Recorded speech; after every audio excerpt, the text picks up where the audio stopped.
to turn to the book of Revelation, chapter 2. Looking at the 7 churches of Revelation.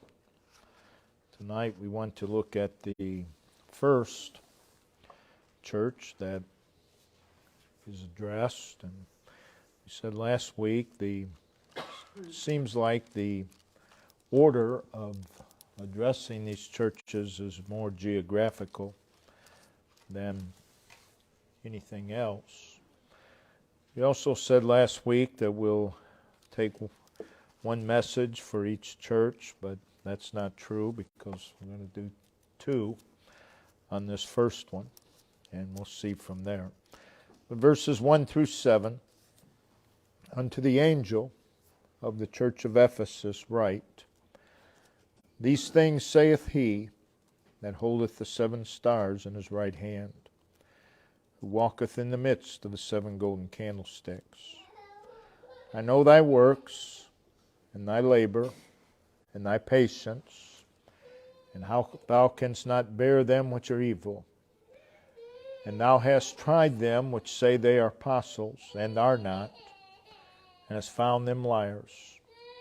And hast borne, and hast patience, and for my name's sake hast labored, and hast not fainted. Nevertheless, I have somewhat against thee, because thou hast left thy first love. Remember, therefore, from whence thou art fallen, and repent, and do the first works, or else I will come unto thee quickly, and will remove thy candlestick out of his place, except thou repent. But this thou hast, that thou hatest the deeds of the Nicolaitans, which I also hate. He that hath an ear, let him hear what the Spirit saith unto the churches. To him that overcometh will I give to eat of the tree of life, which is in the midst of the paradise of God. Ephesus was a very populous city, as are almost all the churches throughout the book of Acts. Ephesus was a very wealthy city, was a thriving city, was a harbor city. It could accommodate the largest ships of the day, connected by very well-maintained roads leading to all the other cities. Being a harbor city, it was a hub to business, and merchants from the most important cities of the Roman provinces would flock to Ephesus. But in addition to being a hub for business, it was also a hub for pagan worship. And that's something else that we see in these churches. In the very midst of evil, the Lord plants His churches. I believe today that many have made grave error. A church is established and the neighborhood starts to go down. It's no longer what it once was. And churches immediately begin to think we have to get out of this neighborhood. Well, you need to really look at the evil of cities that some of the Lord's churches were in. And I'm afraid that's not considered today. If a place is, it could be a city, it could be a state. If it's evil, I don't know of a state that isn't, but more so than perhaps another in people's minds. Well, how can you go there? How can you be there? Well, that's where the Lord places His churches, time and time and time again. God's people like comfort. God's people like ease, but that's not God's way. God puts His churches in some very wicked places. And Ephesus was one of those places. The Temple of Diana was located in Ephesus.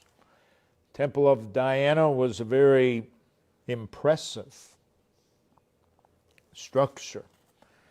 It was a structure of marble, measuring 345 feet by 164 feet. It had a flight of 14 steps with over 100 columns, about 60 feet high. 100 columns over 60 feet high.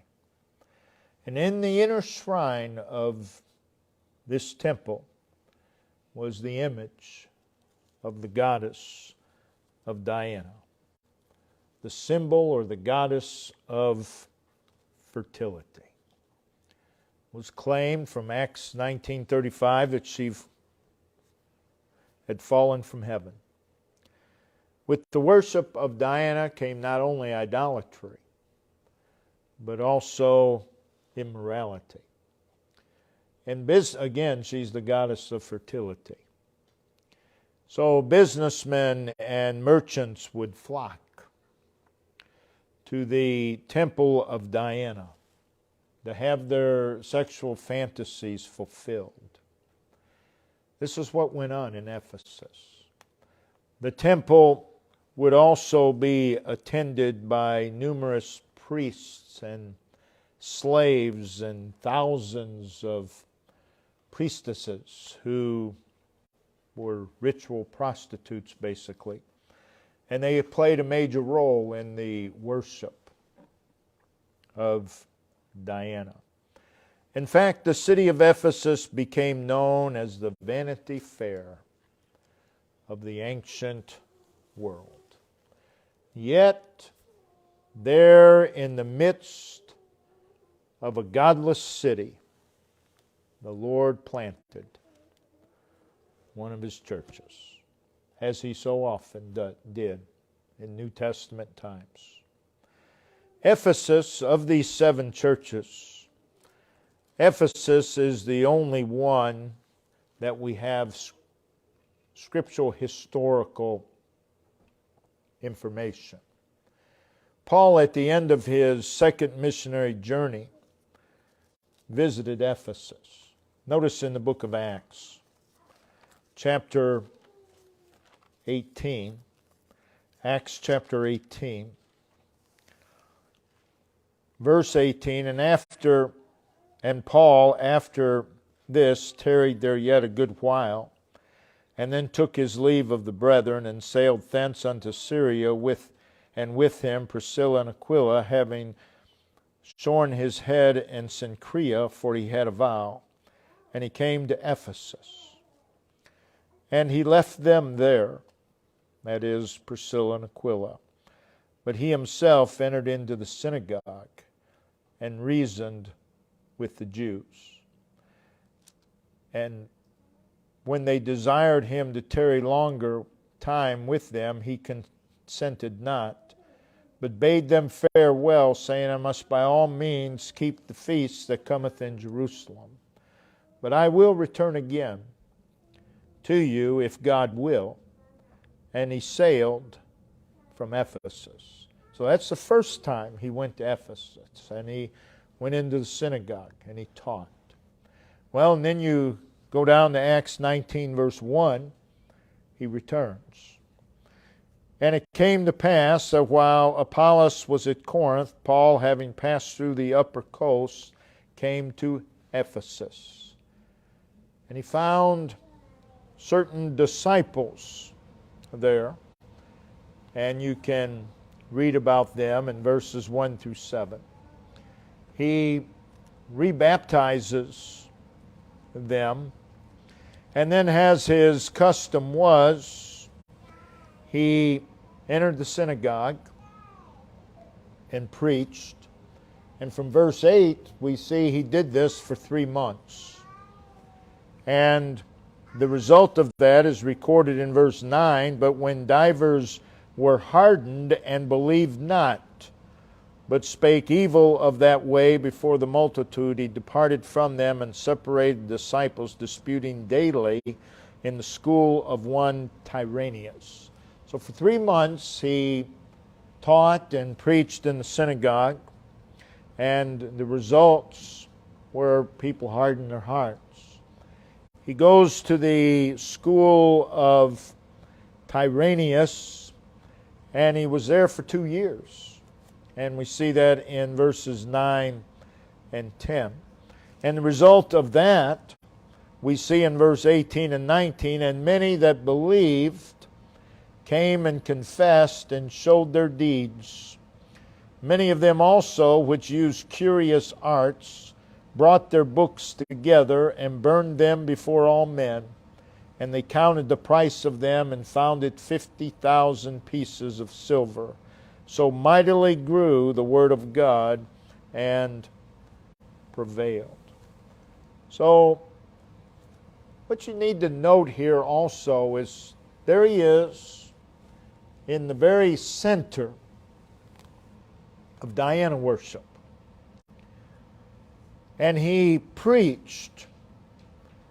He did not lecture about Diana. He simply preached Christ. And when the people came to know Christ, guess what? They had no use for Diana. He didn't have to go into that city and just preach against Diana. All he had to do was preach Christ. And there's a lesson there for all of us. Paul faithfully preached the gospel.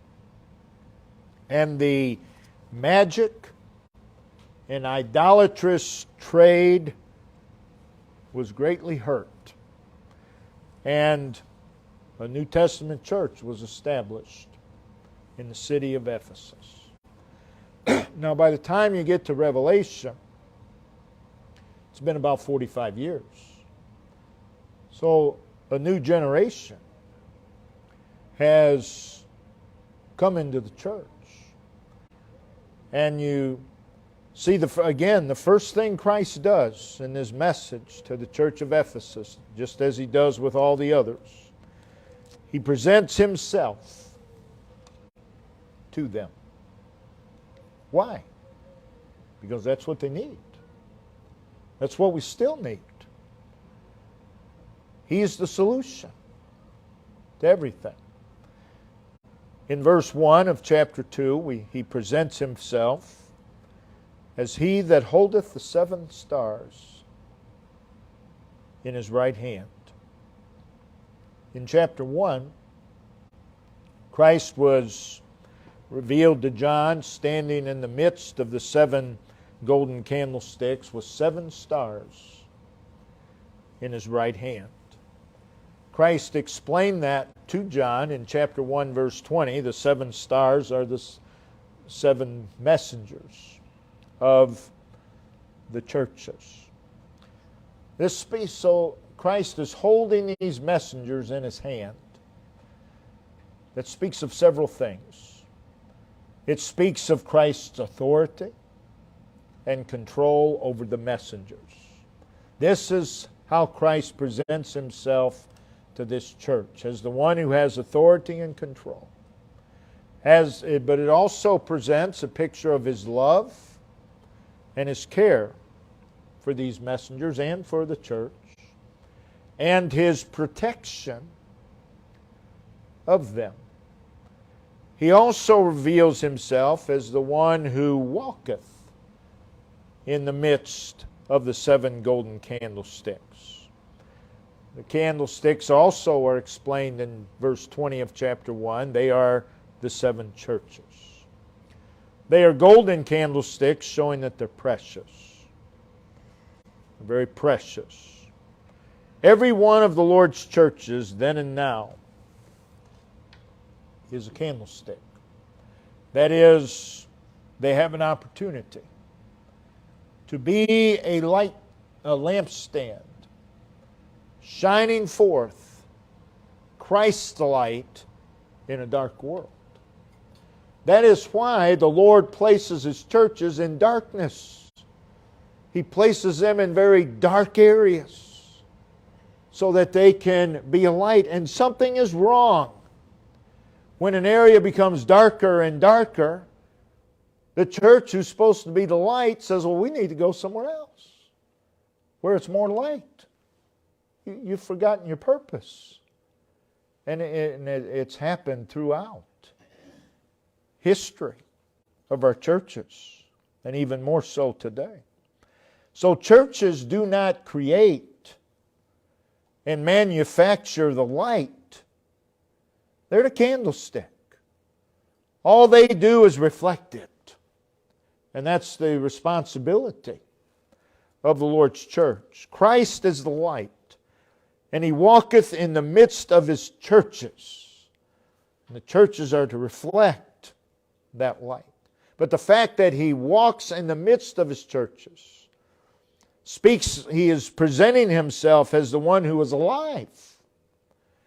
He is alive. He's not only alive, but He's active. He's walking in the midst of His churches. He's present in His churches. He is seen in His churches. Again, moving in His churches. And He goes on and He commends the church of Ephesus. There were some things that He commends them for. He also rebukes them. And in the midst of the commending,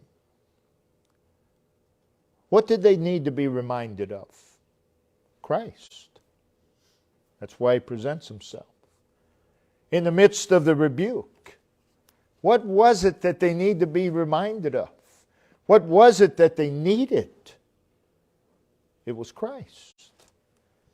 So whether it's what we do right or what we do wrong, Christ is what we need. And that's why He presents Himself at the beginning of each letter. Now tonight we want to look at the commendation of praiseworthy features that Christ gives. He states this in verses 2 and 3 and verse 6.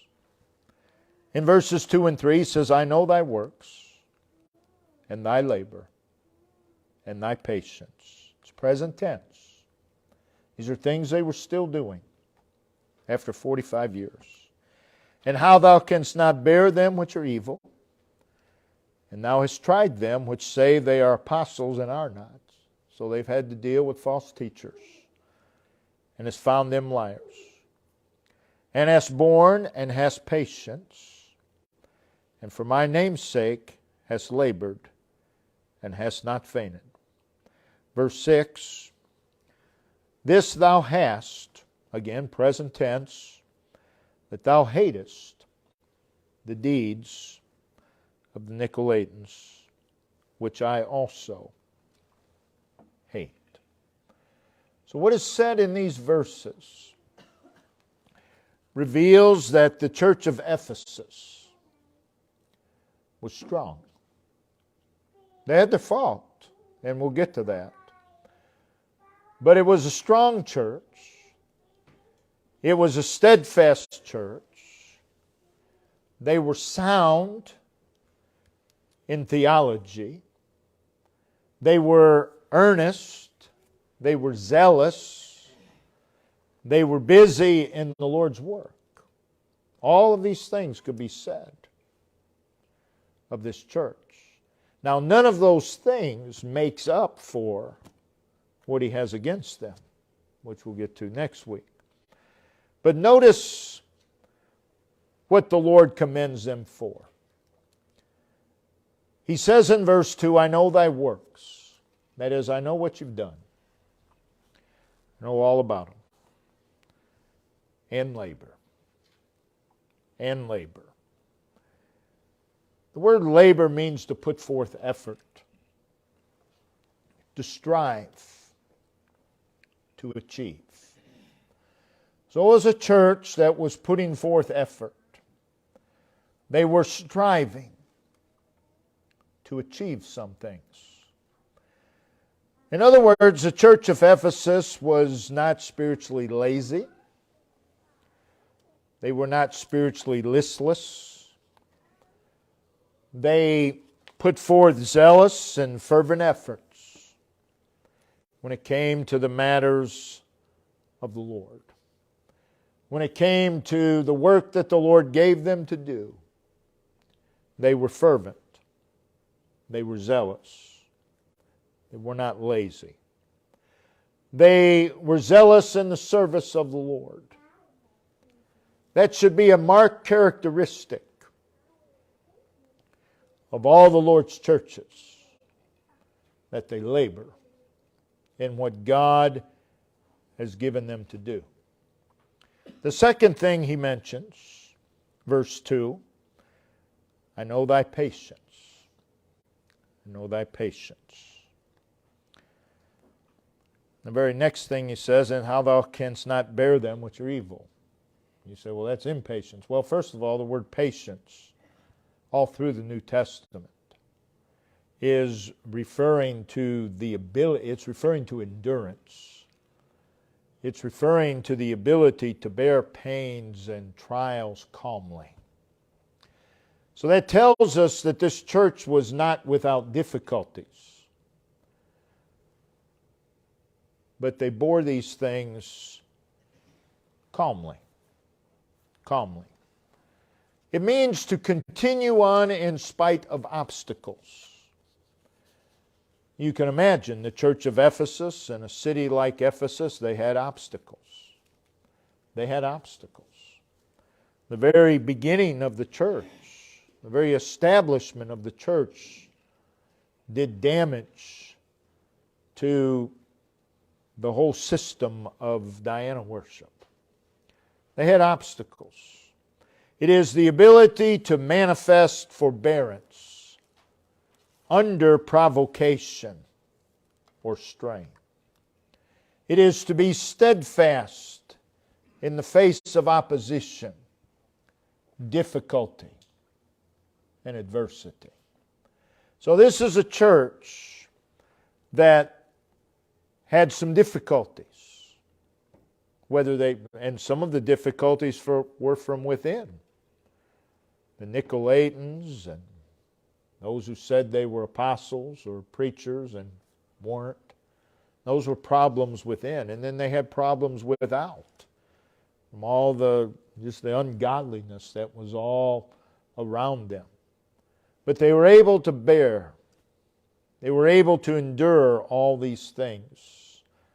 In other words, they persevered in the work that God gave them to do. You take a church, one of the Lord's churches, that's been around for decades, some for hundreds of years. Those churches have experienced many things through the years, through the generations. They've experienced many trials. But if they're still standing, then they've persevered. They've endured some things. And that was the church of Ephesus. They labored steadily. They just kept on doing the work of the Lord. And they did so in the face of opposition. They did so in the face of trials. And they did so in a dark pagan place. The city of Ephesus was not getting any better. It was a dark pagan place. A place of deep superstition, religious superstition. A place of moral perversion. And this has been going on now for over 40 years. But they kept on. He says, I know thy patience. They did not merely work in spurts and spasms, but they continuously served the Lord. That should be a marked characteristic of all the Lord's churches. Also in verse 2, we see the third thing they're commended for is their adherence to truth. Thou canst not tolerate them which are evil. They did not tolerate evil. And they're surrounded by evil. They're surrounded by it. Evil can come in various forms. It can come doctrinally. There's doctrine that's evil.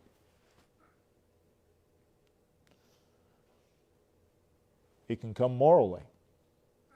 And in Ephesus, there was evil doctrinally, the temple of Diana. And there was evil morally.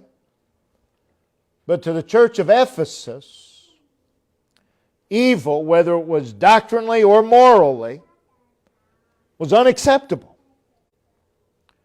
It was unacceptable to them. In other words, it was prohibited. It was resisted. It was avoided. They didn't seek to make friendship with evil.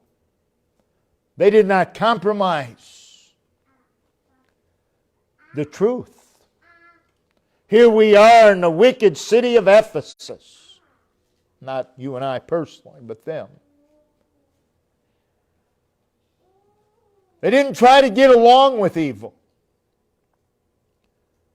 They did not compromise. They did not turn from the truth. Error was intolerable to them. And again, this was so whether it was doctrinal issues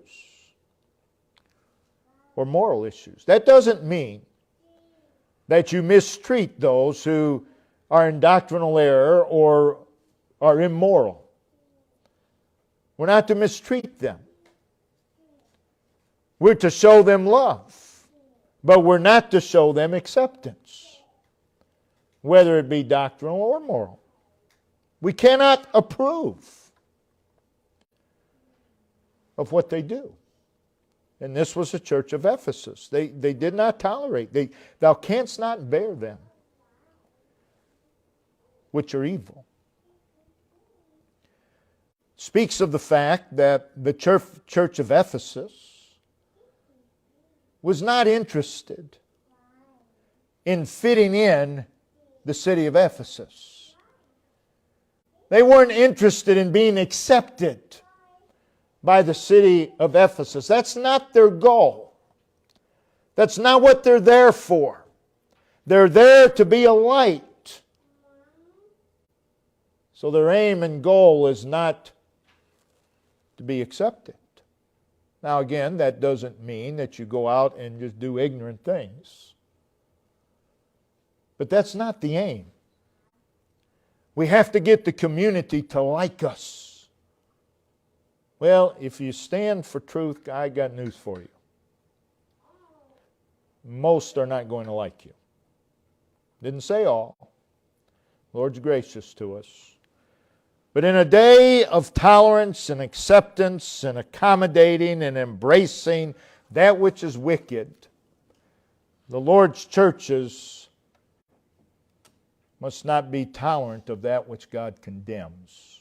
And again, don't misunderstand what I'm saying when I say tolerant. It doesn't mean that we mistreat, call names. That's not what it means. It means we show no acceptance to it. It's wrong. Well, again, it doesn't, whether it's doctrine or moral issues, whatever. The truth of God is absolute. The truth of God is fixed. The truth of God is immovable. It's unaffected. It's inflexible. It's certain. It's constant. It's firm. And we have a responsibility to truth. And the moment it becomes a church's desire to be accepted, you're almost done. You're certainly on the road to having the candlestick removed. We have a responsibility to truth. The Ephesian church had endurance or patience. They had adherence to the truth. This required boldness. This required courage, fortitude, resolve, and steadfastness. And such should be a marked characteristic of all the Lord's churches. Also, verse 2, they had an ability to discern between truth and error. Notice verse 2. Hast tried them which say they are apostles. So someone stands up and says, I'm an apostle just like you are. Oh, okay, well come on in. No, they tried them. They tried them. They judge righteous judgment. They tried them which say they are apostles and are not, and has found them liars, or has proven them to be liars. So they could identify those who preached another gospel. They could identify those who preached another Jesus. They could identify them. They could identify those who were of another spirit. They were strict and they were sound. And the Lord commends them. The Ephesian church realized that truth is not relative, truth is not subjective or ambiguous, but absolute. Just absolute. The Ephesian church was a spiritually discerning church. And by that we simply mean they had the ability to recognize and see the difference between error and truth. We live in a day when discernment is dying. It's almost gone. And I'm speaking of God's people. I'm speaking of spiritual discernment, where people are not recognizing a difference between truth and error. Not recognizing a difference between night and day. You're in bad shape if you can't recognize it when it's nighttime or daytime. But there's a lot who profess to be God's people today who don't know the difference. But the Ephesian church had the ability to recognize there's a difference between truth and error. Don't ever try to make them the same thing. That's what's being pushed today. Well, it doesn't matter. Oh, it does matter. It does matter. They could separate God's person, God's work, God's will, God's truth from anything that would encroach upon them. The Ephesian church was not given to neutrality nor indecision. There's a call for spiritual discernment. You go all the way back to Leviticus. Notice in Leviticus chapter 10.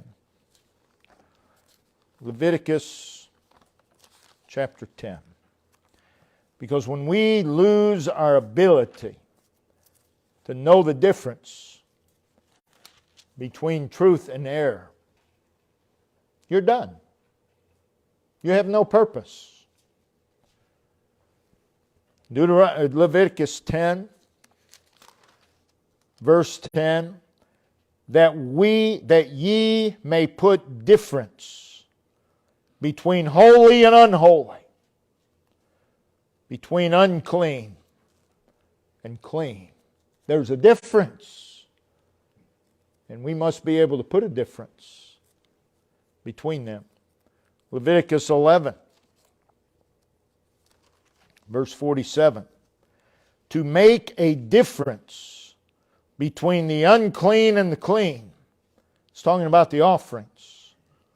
And between the beasts that may be eaten and the beasts that may not be eaten. The Lord says you don't eat this, you can eat this. And you say, well, they're no different, they're the same thing.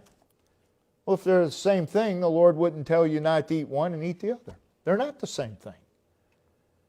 And any time people try to bring them together, again, they're done. No purpose. In the book of Jeremiah, chapter 15. Jeremiah 15. And verse 19. Therefore thus saith the Lord, if thou return, then will I bring thee again, and thou shalt stand before me, and if thou take forth the precious from the vile. There are things that are precious, and there are things that are vile. And we need to separate them. Take forth the precious from the vile. Thou shalt be as my mouth. Let them return unto thee, but return not thou unto them. Malachi chapter 3. Malachi 3, verse 18.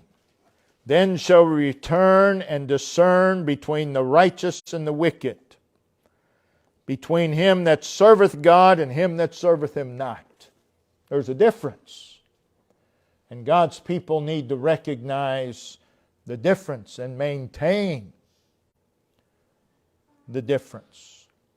Ezekiel 22, verse 26. Her priests have violated my law and have profaned, that's to make common mine holy things. They have taken my holy things and made them everyday things. They have put no difference between the holy and profane or common. They put no difference. That's wicked. Neither have they showed difference between the unclean and the clean, and have hid their eyes from my Sabbaths, and I am profaned among them. I am treated as common among them.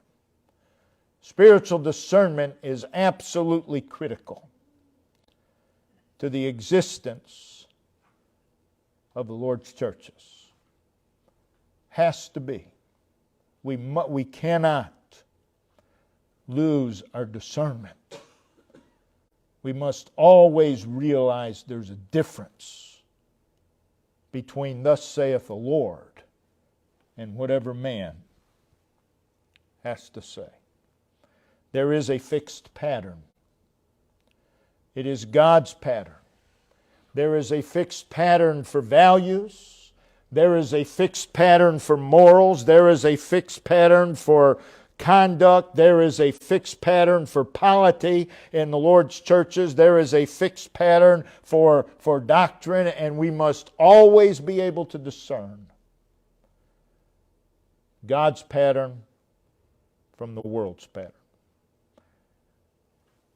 The Lord's churches are to make a difference. Well, if we're going to make a difference, we have to know what the difference is. And when we lose our ability to discern, we lose. We lose. There's no winning. When you get a people that does not know the difference between right and wrong,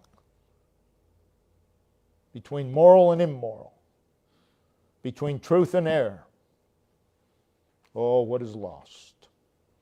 But the church of Ephesus, they were able to discern.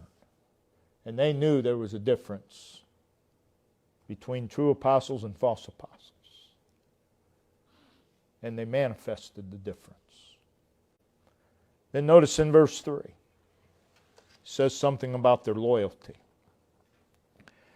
And hast borne or endured, and hast exercised patience or perseverance, and for my name's sake,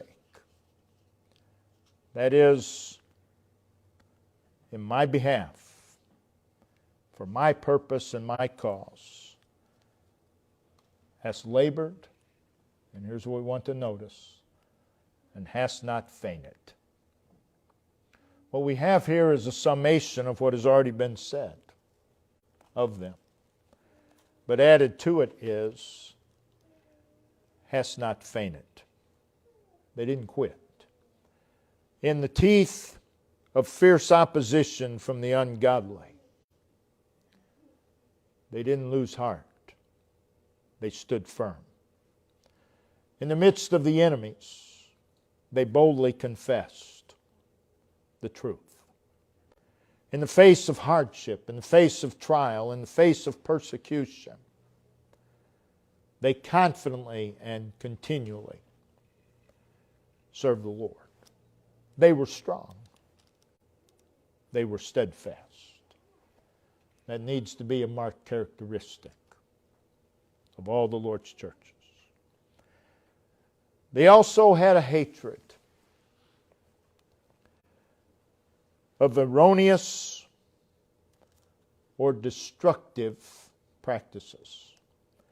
And this is mentioned in verse 6, and I could spend weeks on verse 6. Thou hatest the deeds, the practices of the Nicolaitans, which I also hate. Now here he speaks of the deeds of the Nicolaitans. Verse 15, writing to the church of Pergamos, he speaks of the doctrine of the Nicolaitans. So we just want to concern ourselves with the deeds of the Nicolaitans at this point. Nicolaitans, they still exist today. Very common today. I've run across them almost everywhere. The word Nicolaitans is made up of two Greek words. Nikao, meaning to conquer, to get the upper hand. And Laos, simply meaning a body of people. So there you have the meaning. This is what they did. The Nicolaitans attempted to get the upper hand amongst a body of people. They would enter the Lord's churches. And their whole goal is to get the upper hand in that assembly. So basically, they were despisers of authority. It's what we read of in Jude verse 8. They despise dominion. Well, what's dominion? Dominion's authority. And speak evil of dignities, those who hold positions of authority. This is what the Nicolaitans did.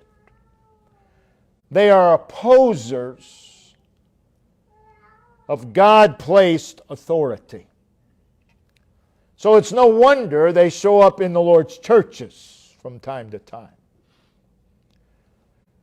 They are seed planters against God-placed authority. Why? Because they want followers for themselves. They want the preeminence. Notice in 3 John, verse 9, very familiar verse. John says, I wrote unto the church, but Diotrephes, who obviously was in the church, who loveth to have the preeminence among them, receiveth us not. So obviously Diotrephes was given some authority. He had accomplished his goal of getting followers for himself because he received not John. They are divisive. They can't help themselves. Everywhere they go, if there's authority, they're going to cause division. They may move from one church to another, but they're going to do the same thing everywhere they go. Why? Because that's who they are. That's who they are. The Nicolaitans. Notice in Romans chapter 16.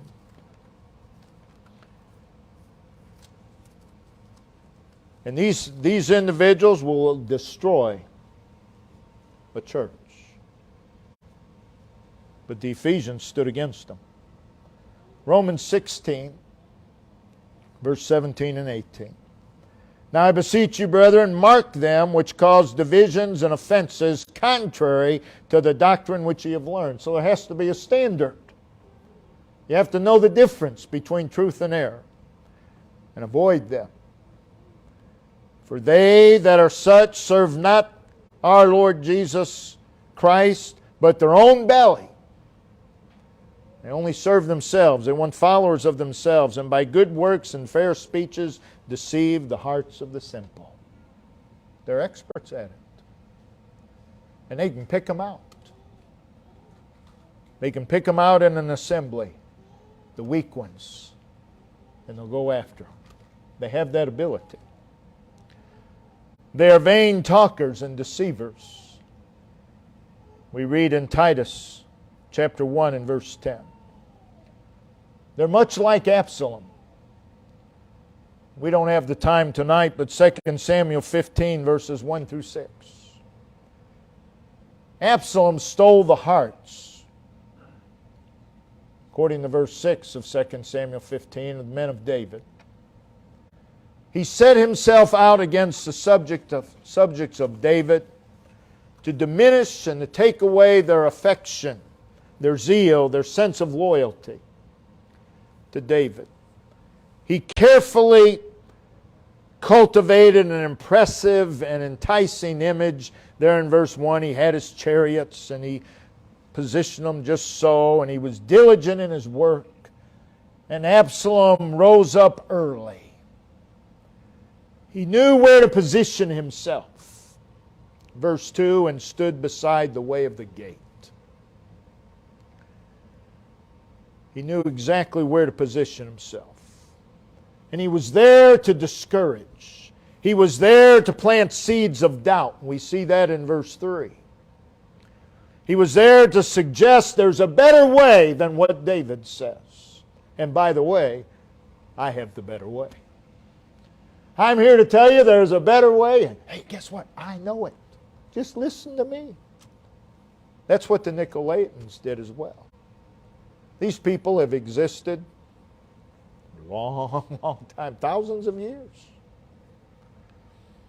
And they get in the Lord's churches. And you better get them out. Because if you don't, they'll cause much damage. He was there to allure them in his service. He said, I would do him justice.